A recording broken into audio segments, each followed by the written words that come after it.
the shadow work trap, also sometimes called the healer's trap. Now, if this is the first time that you are hearing this term, if it's new to you, what shadow work is essentially, and this is a very broad spectrum scope of describing it, however, shadow work is essentially working on those parts of yourself which, well, how else can I really say that those parts of yourself that require some work. And we all have them. It's not like you're alone or I'm alone or just one person in the universe has shadow work to do. Like every human, I would venture to say, being incarnated on earth has some level of shadow work that they get to do when they go through their journey. So what I wanted to talk about in this specific video is the healer's trap, or the shadow work trap. So what do I mean? What I mean is, and this was interestingly brought to my attention by a mentor of mine actually, and I thought, oh my gosh, that's so true, because I hadn't really thought about it before, if I'm being honest. And what the shadow work or the healer's trap is essentially if you find yourself in a consistent pattern of doing shadow work and then coming out and then doing shadow work, or more unfortunately still, if you are just doing shadow work, what can happen, believe it or not, is you can actually get sort of stuck in that shadow work. And then before you know it, you're like, is there any light at the end of this tunnel, or are we going to be in the shadow for forever? So the healer's trap is essentially doing too much shadow work. And yes, there is absolutely, as you will all know, as the saying goes, something like too much of anything is too much. Everything in moderation. That's the quote, sorry. Everything in moderation. That also applies, and we often don't look at things like that, but that also applies to our spiritual work. If we, for example, just like with anything, if you were to drink too much alcohol, you'll get drunk, have a hangover, feel awful. If you indulge in too much sweets or you eat too much food, you're going to feel sick and, to your stomach. Overindulgence in any one thing usually leads to an imbalance. It leads to some kind of chaos in order to bring things back into order. So the healer's trap is essentially if you happen to find yourself that you've been doing shadow work, and perhaps, just perhaps, you haven't actually stopped to recover, to heal. Because one of the really important things while we're going along this journey, as I've spoken of in a different way, I've spoken about it from the health perspective of your physicality, about how scheduling in rest days and taking rest is super important. Well, guess what, Buttercup? Taking rest, it also applies to doing the really intense shadow work in your spirituality. So I really do humbly invite you, and strongly, as someone who was almost caught in that for a minute, where I was just doing shadow work after shadow work, and eventually was like, I think I even may have actually asked someone am I done with this yet? To which they kind of laughingly told me that well, yes and no. You've been in this for a long time though, and you've done a lot of healing, you know what I mean? And I invite you that if you find that you've been doing a lot of healing, and there is nothing wrong with that, shadow work you will probably continue to do for maybe the rest of your life, but certainly for a good while in your life, because things, fears and resistances and different things come up in our life as we progress. That was kind of how, if you want to think of it like this is how our higher selves seeded the journey. Because as I've spoken about in other videos, if our life was like a book, right? And we just were okay, so what's my life going to be like? And we were just oh, so it says here that on, March 27th, I'm going to go here. And then I'm going to have this crazy miracle happen on, this day. And then, oh, shoot, on this day, I'm going to die.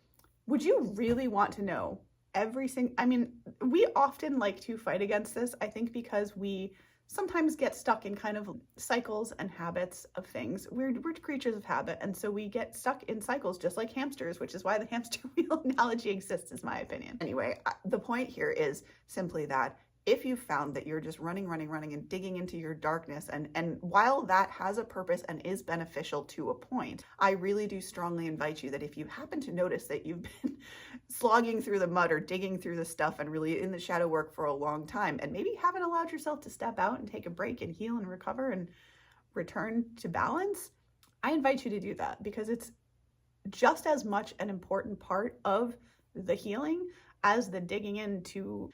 It's just as important as the work, as the shadow work itself, to allow yourself the recovery time to heal after. And that may sound really weird, but think about it like this. If you get a wound you know, this is a bit like weird of an example. However, when you get a wound, it fills in with like, you know, blood. The blood comes to clot and dry it up, and eventually that has to heal, and eventually your skin comes back together. You know, like you need that time for that skin to heal itself. Same, it's a very tangible example. Same thing, however, goes for our like internal mechanisms. And if you're doing too much shadow work, quite honestly, you can really end up, believe it or not, back in like a victim mentality because you're there like, holy cow, is there light anywhere again? It is a thing that can happen. So I invite you that if you've noticed that you're perhaps not enjoying your life, that maybe you really are, I don't want to say stuck, if you're finding yourself kind of stagnant or just continuously doing shadow work and wondering if there's ever light at the end of the tunnel, that might be a telltale sign that it's time to take a little breather on the shadow work for a bit and go back to, you know, enjoying life for a minute. Take some time to relax, restore, rejuvenate. I don't know, have a spa day, whatever it is for you that relaxes you. That isn't the thing for me. I've actually never been to a spa. Anyway, the point is taking that time to rest and recover is just as important. Yeah, again, I'll make that sort of strange analogy that if you're injured or anything that you're like doing, if something happens, you have to stop temporarily, tend to that thing, fix it, address the thing, and then you move on and you heal, and then you're able to like run again and whatever. You know what I mean? I hope that this analogy, that the analogies I use today are a little bizarre. However, they're kind of more concrete in terms of me making this a tangible thing for you guys to understand. Because honestly, when I first heard about the healer's trap and the shadow work trap, I was kind of like, is that really a thing? And then I kind of was looking around my surroundings at certain people, and there were a few people that I could pick out and be like, they've been in their like stuff for a long time. Maybe they could do with coming out and seeing the light and smiling again, you know. I really do invite you that if you find you've been doing too much, for lack of better words, shadow work, to allow yourself some time off from that. You do not need to always be working on yourself. It's just as okay to take that time off to sometimes just exist. In fact, you guys know I'm a big proponent of it. I've talked a lot about it, and I'm sure I will more, about the power of just being, and how one of my mentors, Terry Cole Whitaker, used to say, she was a proponent of just being, just allow yourself to exist. And she was the one who used to say, do it for, you know, a minute a day or 2 minutes a day. Get to the point where you can just be for an hour a day, a whole entire day. And these are things which just blow our minds, these concepts of stopping our responsibilities for a whole day. Like most of us are like, what? I can't do that. So you're not alone. And I also humbly invite you to try this, because you may well have just been working yourself too hard, and you may really just need a break. If this video has helped you at all, please do share it with anyone that you think it might also help and behoove. And subscribe if you aren't. It really helps out a small content creator like myself. I do upload daily for y'all. And last but not least, if you need any support or coaching, my beautiful spirit soul, feel free to reach out here at this email address, and it would be my honest pleasure to support you in any way that I can. Have a beautiful and blessed rest of your day, and I will see you cats in the next video. Namaste and much love. Bye.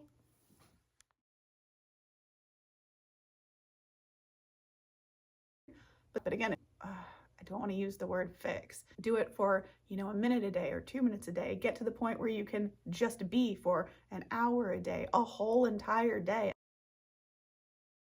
It's things, guess what, buttercup? Like,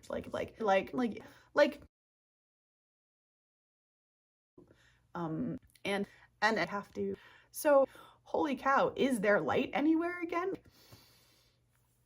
Is there any light at the end of this tunnel, or are we going to be in the shadow for forever? Oh my gosh, that's so true. Buttercup.